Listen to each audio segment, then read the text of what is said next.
네, 안녕하세요. 저는 충남대학교에서 온 육동일 교수입니다. 이렇게 영상을 통해서 만나 뵙게 돼서 대단히 반갑습니다. 코로나19가 우리 사회 또는 전 세계에 큰 변화를 지금 가져오고 있습니다.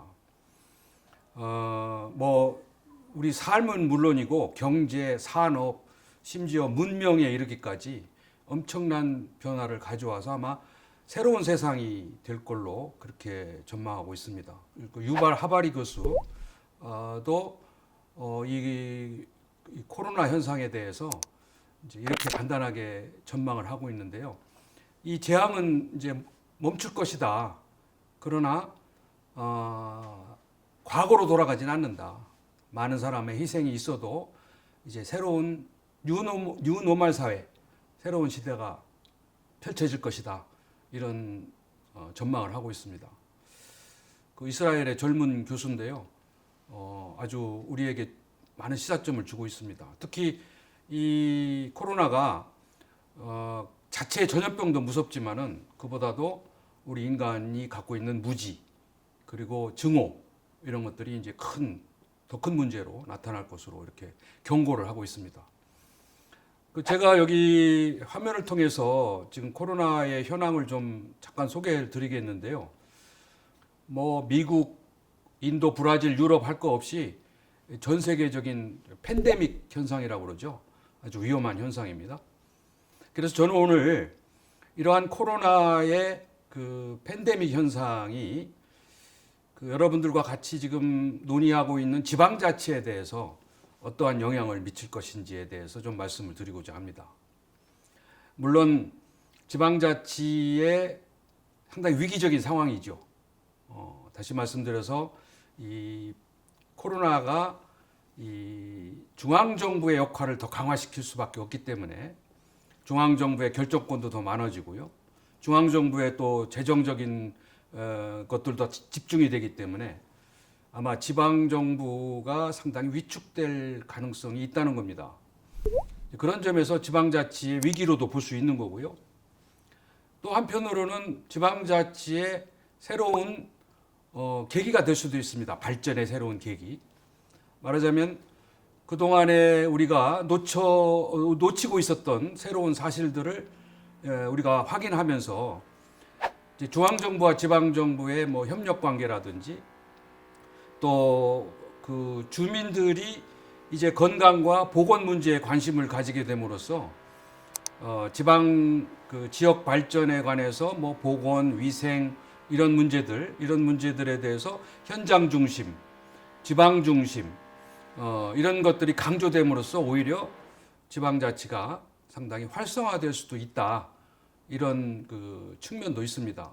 따라서 저는 이 자칫하면은 지방자치와 분권이 위축될 수 있는 이런 상황에서 지방자치와 분권에 대한 중요성을 우리가 인식하고 새로운 활성화의 계기로 만들어야 된다는 것이 오늘 주제의 결론이라고 볼 수 있습니다.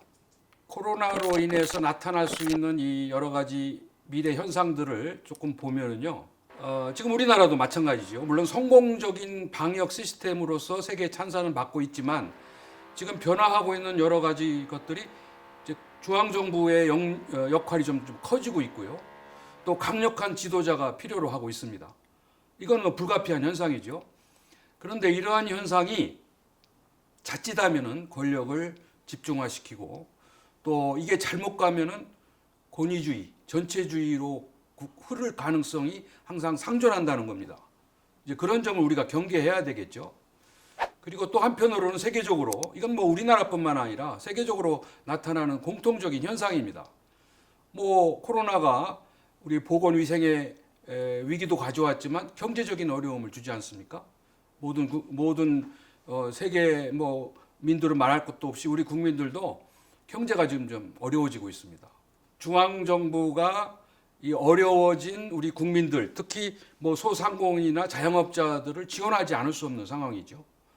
그러니까 정부 지출이 점점 커지게 되고 또 그동안에는 경제가 주로 시장적인 기능을 통해서 이루어졌는데 그렇게 해가지고는 해결이 안 되니까 정부가 개입을 해서 지원하고 또 보조하고 이런 거 불가피하게 됐습니다. 그런 점에서 이제 반시장적인 요소라고 할까요? 시장적인 기능이 다소 위축이 되고 정부 역할이 커지는. 또 한편으로는 탈세계화. 한동안은 우리가 이제 세계화가 주류를 이루다가 최근에는 우리 국제적인 교류도 단절이 되고 또 각 나라마다 각자 도생을 해야 되는 그러한 시대로 가기 때문에 탈세계화가 또 갑자기 이루어진다는 그런 그 상황도 지속이 되고 있습니다. 따라서 이러한 그 코로나가 가져오는 부정적인 측면을 본다면 배타적인 이제 민족주의가 나라마다 더 강화되고 또 이 경제가 어려워지면 계층 간의 격차, 지역 간의 격차가 더 커지거든요. 그러니까 양극화의 그러한 그 문제점도 더 심화될 수가 있습니다. 이제 그러한 이제 부정적인 일들이 진행이 되면 아까 말씀드린 대로 지방자치가 상당히 위축될 가능성이 있다. 중앙정부가 컨트롤 타워가 돼서 모든 것을 다 해결해야 되는 상황으로 간다면 지방정부가 해야 할 일이 점점 축소되겠죠. 그런 점에서 그 지방자치에 상당한 어려움을 주겠지만 또 다른 한편으로는 아까 얘기한 대로 이러한 모든 문제는 중앙정부가 다 해결할 수는 없고 어디까지나 현장 중심의 주민 중심으로 문제를 풀려고 한다면 결코 지방자치를 소홀히 해서는 안 된다. 이 말씀을 드리고 싶고요. 두 번째는 아까 말씀드린 대로 이제 중앙정부의 지원이 점점 커질수록 이제 국가 재정이 점점 어려워지겠죠.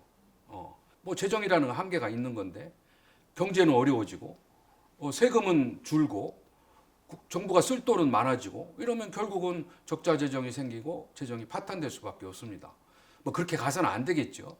그러나 이미 우리보다 앞서서 뭐 코로나는 아니더라도 국가 재정을 잘못 관리한 나라들은 굉장한 지금 어려움을 겪고 있어요. 대표적으로 아르헨티나라든지 베네수엘라라든지 그리스 이런 나라들은 국가 재정이 굉장히 어려워지고 IMF의 지원을 받아야만 하는 그러한 그 상황까지 직면해 있습니다. 그래서 우리도 이 중앙 정부의 재정적인 지출을 어떻게 하면은 그 기준을 세워서 이게 재정에 큰 부담이 안 가는 범위 내에서 이 문제를 해결해 나가야 되는 장기적으로 봐서 그런 것들이 이제 더 필요한 시점이라고 볼 수 있습니다. 물론 우리나라가 코로나가 아니더라도 지금 뭐 고령화의 문제라든지 저출산의 문제라든지 청년들의 여러 가지 어려움이라든지 이런 걸 해결하기 위해서는 정부 역할이 좀 재정 커지고 지원이 더 커질 수밖에 없지만 더 어려워진 상황이 됐거든요. 그리스도 잘 나가는 국가였지요. 뭐 관광 국가로서. 그러나 결국은 국가가 재정적으로 파탄이 나고 결국은 국민들이 생활이 어려워지는 그런 결과로 가기 때문에 우리가 이 문제를 예의주시해서 바라볼 필요가 있다 이렇게 생각이 됩니다. 또 한편으로는요, 포스트 트루스 시대라고 하는 탈진실의 시대라는 것이 지금 드러나고 있다고 합니다. 아까 말씀드린 유발 하라리 교수라든지 이런 그 선각자들이 지금 그 이 코로나 시대에서 가장 위험한 거는 가짜 뉴스. 그러니까 이제 정보가 왜곡이 되고 정보가 이 정확한 정보가 전달이 안 되는 걸 말하죠. 그러니까 진실과 진리를 외면하고 다른 것에 현혹이 되는 거죠. 그리고 우리가 경계를 해야 된다는 겁니다. 그리고 마지막으로 이 코로나 시대는 이 개인의 프라이버시가 침해될 가능성이 굉장히 커집니다. 그리고 어딜 들어가도 다 우리 정보를 공개해야 되고 또 우리의 동선이 다 노출이 되는 그런 속에서 자칫하면은 우리 개인적인 프라이버시, 인권이 침해될 소지가 상당히 많다는 거죠. 그런 점들은 앞으로 이 코로나 문제가 해결이 되면 빨리 정상으로 복귀를 해야 되는데 이게 그렇지 않고 지속이 된다면 이게 상당히 이제 우리 이제 삶이 불편해지고 우리 개인들의 여러 가지 인권이 침해되는 거죠. 그런 점에서 이 문제도 앞으로 우리가 예의주시해서 이런 일이 발생하지 않도록 프라이버시가 보호될 수 있도록 조치를 취하고 대비를 해야 된다. 그런 말씀을 드리고 싶습니다. 우리가 이번에는 포스트 코로나 19를 경험하고 있지만 우리 인류는 그 전에도 여러 가지 전염병을 경험하고 또 피해를 보고 이겨내고 한 그런 그 역사가 많이 있습니다. 간단히 살펴보면요, 14세기에는 흑사병이 돌아가지고 많은 인류가 사망을 했죠. 특히 유럽이 아주 완전히 망가졌었습니다.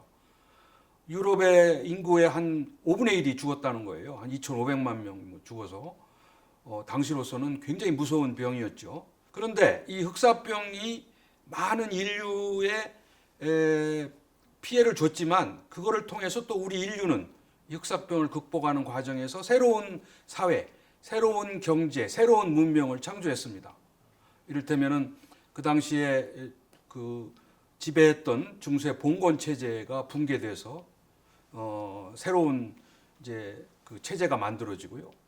또 르네상스라고 하는 문화적인 부흥이 일어나게 되고 또 그 전에는 그 격리와 위생에 대해서 우리 인간이 되게 소홀히 했거든요. 도시 삶을 산다든지 뭐 이런 그 어떤 그 집합적인 생활을 한다든지 할 때 격리 문제, 위생 문제, 보건 문제가 굉장히 소홀했는데 그것이 이제 강조되기 시작했고요.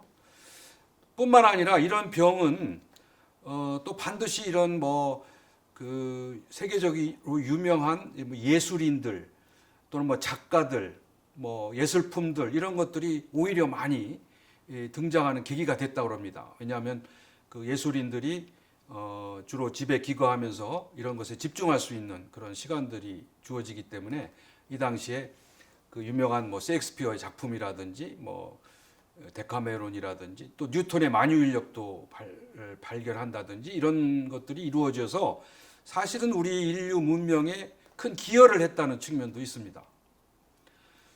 또 16세기 접어들면은 천연두가 유행을 했죠. 그래서 그 천연두가 굉장히 무서운 병이었습니다.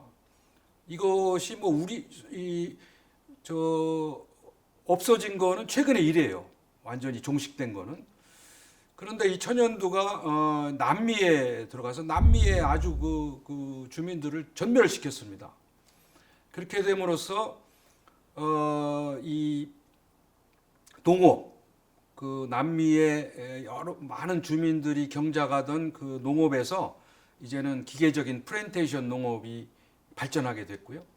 또 교육과 산업이 확대됐고 또 남미에 이제 그 당시에 유럽 사람들이 남미를 정복을 했거든요. 그래서 그 남미의 풍부한 여러 가지 금은뿐만 아니라 천연 자원들이 유럽에 들어와서 유럽의 경제가 부흥하는 그런 계기도 됐고 또 계몽사상 이런 것들도 싹틀 수 있는 그런 출발점을 만든 게 이 전염병입니다. 그리고 최근에 이제 20세기 들어와서는 스페인 독감이 또 전 세계를 뒤집어 놨는데요. 그때도 한 1억 명이 사망을 했고 또 우리나라도 이 스페인 독감이 와가지고 그러니까 우리도 예외가 아니죠. 그리고 이 스페인 독감도 역시 마찬가지로 경제 발전에 기폭제가 돼서 이를테면은 농업에서 이제는 그 자본 경제로 가는 산업 발전의 새로운 계기가 됐고 또 자동차도 발명이 됐고 또 이 미국이 신흥 경제 대국으로 부상하는 그 계기가 이 전염병이랍니다. 또 전염병은 우리에게 많은 피해도 주고 불편도 주고 어려움도 줬지만 이걸 잘 극복해 가면 새로운 변화를 뉴노멀 시대 새로운 사회를 우리가 창출해서 더 좋은 발전의 계기도 될 수 있다는 이제 그런 이제 그 역사적인 증거라고 볼 수 있습니다. 그런 점에서 아까 말씀드린 대로 우리 지방자치는 좀 위기로 갈 수도 있지만 우리가 이거를 객관적으로 잘 보고 준비를 잘 한다면 오히려 지방자치가 활성화돼서 우리 전체 우리 대한민국의 모든 것을 바꿀 수 있는 계기가 된다. 이렇게 긍정적으로 볼 수 있겠습니다. 지방자치는 우리 주민들이 직접 꾸려가는 그러한 정치고 그러한 경제고 또 그러한 사회를 만드는 것이기 때문에 지방자치야말로 선진국으로 가는 지름길이라고 볼 수 있습니다. 그러기 위해서는 지방자치가 뭐 제도적으로만 있다고 해서 될 일은 아니고요. 그 지방자치를 우리가 운영할 수 있는 능력을 키워야 되고 또 그 지방자치에 대한 중요성과 필요성을 우리 주민들이 잘 인식을 해서 같이 힘을 보태야 됩니다. 더 많은 관심을 가지시고 적극 참여하셔서 지방자치가 올바로 자리 잡고 또 올바로 가는 데 있어서 큰 관심과 큰 참여와 또 역할을 해주시기를 바라겠습니다. 제 강의 여기서 마치겠습니다. 감사합니다.